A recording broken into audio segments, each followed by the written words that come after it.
Assalamualaikum warahmatullahi wabarakatuh. Perkenalkan, nama saya Muhammad Asri Fadel dari kelas 11 MIPA 3. Saya di sini ingin membawa sedikit materi tentang pelajaran sejarah pada bab 1 yang berjudul antara kolonialisme dan imperialisme.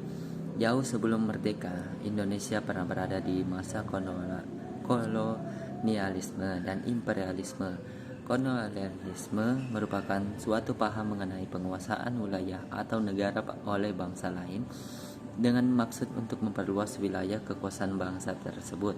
Sementara itu, imperialisme adalah sistem politik yang bertujuan menjajah negara lain untuk mendapat kekuasaan dan keuntungan yang lebih besar. Langsung saja kita melangkah ke materi yang saya akan bawakan, yaitu 1. Kekuasaan kongsi dagang VOC. Pertama, lahirnya VOC. Kongsi dagang ini atau VOC didirikan di Amsterdam pada tahun 1602. VOC didirikan karena terjadi daya saing dan permusuhan di kalangan para pedagang Belanda sehingga tidak dapat membawa bencana. Pada saat itu terjadi perundingan alot antara Staten General atau Dewan Perwakilan dengan para pengurus perusahaan dagang Holland dan perusahaan Zeeland yang telah terbentuk antara tahun 1596 dan 1602 untuk perdagangan di Kepulauan Hindia Timur. Pada awal keberadaannya di Indonesia atau Hindia Belanda, VOC tidak lain adalah sebuah kongsi dagang. VOC merupakan kongsi dagang di bawah antara kongsi dagang lain milik bangsa Gujarat, Iran, Turki, Tionghoa, dan Indonesia sendiri. Bagi VOC, kedudukan Batavia semula hanya untuk sebagai pangkalan untuk menyuplai kapal-kapal dalam perdagangan rempah dengan makanan, air, juga perbaikan. Namun VOC terus mengembangkan kongsi dagangnya. Sejak tahun 1619, VOC mendirikan 3 buah pangkalan di Indonesia, yakni di Jayakarta, Ambon, dan Banda. Pada saat terjadi kemerosotan dagang di kota-kota pesisir Jawa, VOC dengan cepat memanfaatkan kesempatan ini dengan memusatkan kegiatan perdagangannya di Jayakarta. 2. Keserakahan dan kekejaman VOC. Kepimpinan VOC sering berganti hingga pemerintahan J.P. Coen yang terkenal sangat memaksakan monopoli perdagangan. VOC kembali ke Jayakarta dan merebutnya. Dirinya membumi hanguskan Jayakarta dan mengganti namanya dengan Batavia dan membangunnya dengan ciri khas Belanda. VOC semakin bernafsu dan menunjukkan keserakahannya untuk menguasai wilayah Nusantara yang kaya rempah-rempah. Berikut beberapa keserakahan VOC diantaranya. 1. Membangun pusat perdagangan di berbagai daerah. 2. Menguasai pelabuhan-pelabuhan dan mendirikan benteng untuk melaksanakan monopoli perdagangan. 3. Melaksanakan politik divide et impera, memecah dan menguasai dalam rangka untuk menguasai kerajaan-kerajaan di Indonesia.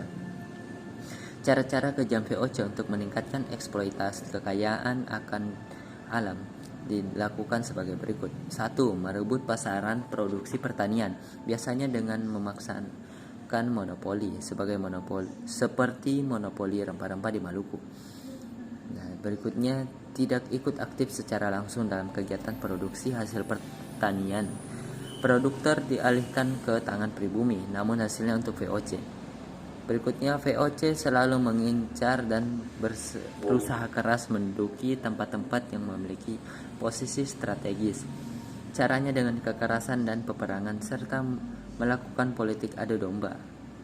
Ketiga, VOC gulung tikar di balik kemegahan kekuasaannya, namun VOC ternyata memikul banyak hutang, biaya untuk menumpas pemberontakan yang terjadi, dan VOC menyebabkan VOC tidak mampu lagi memikul beban utang tersebut. Para pengkritiknya memperolok VOC sebagai kependekan dari Vergaan onder Corruptio, runtuhnya karena korupsi. Akhirnya VOC meminta bantuan kepada pemerintah Belanda. Pada akhir abad ke-18, VOC mengalami kebangkrutan dan keruntuhan. Segala milik dan utang VOC diambil alih oleh pemerintah Belanda. VOC dibubarkan pada 31 Desember 1799. Sekian dari bab 1, lanjut ke bab 2.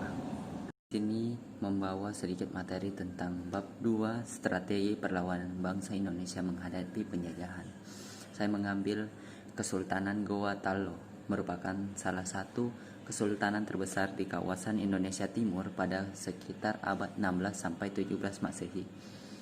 Kawasan Somba Opu dijadikan pula sebagai pusat pemerintahan Goa Talo serta kawasan yang menampung perdagangan internasional. Latar belakang perlawanan Goa Talo. Kejayaan Goa Talo ketika berada di bawah pemerintahan Sultan Hasanuddin 1653 sampai 1669 Masehi membuat posisi VOC di kawasan Indonesia Timur menjadi terancam. Dalam buku Islamisasi dan Perkembangan Kerajaan-Kerajaan Islam di Indonesia, karya Daliman, latar belakang perlawanan Goa Talo terhadap VOC yaitu 1. VOC menginginkan hak monopoli perdagangan di kawasan Indonesia Timur. 2. VOC melakukan blokade terhadap kapal-kapal yang akan berlabuh di Somba Opu. Menghadapi VOC yang semena-mena, Sultan Hasanuddin memperkuat pasukan dengan memerintahkan bawahan di Nusa Tenggara untuk mengirimkan prajuritnya. Sedangkan di sisi lain, VOC menggunakan politik divide et impera dengan meminta bantuan Arum Palaka dari Kesultanan Bone. Arum Palaka menerima permintaan dari VOC dengan alasan ingin membalas kekalahannya atas Goa Talo dan merebut kembali kemerdekaan Bone. Berikutnya, perlawanan Goa Talo terhadap VOC. VOC di bawah J.C. Spillman membawa sekitar 1.900 prajurit dan 21 armada kapal perang. Ditambah lagi pasukan dari Bone di bawah pimpinan Arum Palaka. Pertempuran berlangsung sengit selama 4 bulan dan Sultan Hasanuddin dipaksa menandatangani perjanjian Bongaya dan intinya berisi VOC diperbolehkan monopoli perdagangan di kawasan Indonesia Timur. Semua orang asing diusir dari Goa Talo kecuali VOC. Goa Talo mengganti biaya kerugian perang. Beberapa wilayah kekuasaan Goa Talo diserahkan kepada VOC. Akhir perlawanan, Sultan Hasanuddin pada awal 1668 membatalkan perjanjian Bongaya yang sangat merugikan Goa Talo. Pada 1669, Arum Palaka menyerang benteng Somba Opu dengan kekuatan sekitar 7.000 sampai 8.000 pasukan. Arum Palaka dapat menaklukkan benteng Somba Opu dan Sultan Hasanuddin beserta pasukannya melarikan diri hingga meninggal pada tahun 1670. Sekian dari materi bab 2, lanjut ke bab 3. Di sini ingin membawa materi tentang bab 3. Ada 3 dampak kolonialisme dan imperialisme, misalnya bidang politik, sosial, budaya, dan ekonomi. Saya mengambil dampak politik dari keberadaan kolonialisme dan imperialisme di Indonesia sebagai berikut. Pertama, bidang politik baik Daendels maupun Raffles telah meletakkan dasar pemerintahan modern. Para bupati dijadikan pegawai negeri dan diberikan gaji.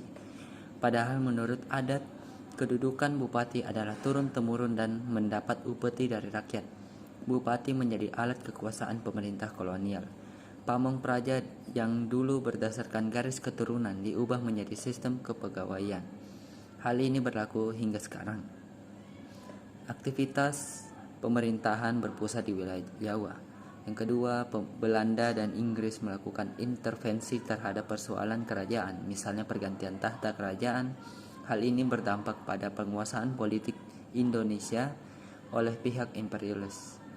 Akibatnya peranan elit kerajaan berkurang dalam bidang politik, bahkan kekuasaan kerajaan lokal mulai runtuh. Sekian dari materi bab 3, lanjut ke bab 4. Bab 4 ini saya akan membawa materi tentang politik etis dan perbaikan pendidikan Bumi Putra. Pertama-tama saya akan menjelaskan politik etis terbagi menjadi 3 bidang, yaitu edukasi, irigasi, migrasi. Berikut penjelasannya masing-masing. Pertama, bidang edukasi, yaitu pendirian berbagai jenis sekolah dari tingkat dasar hingga jenjang pendidikan tinggi.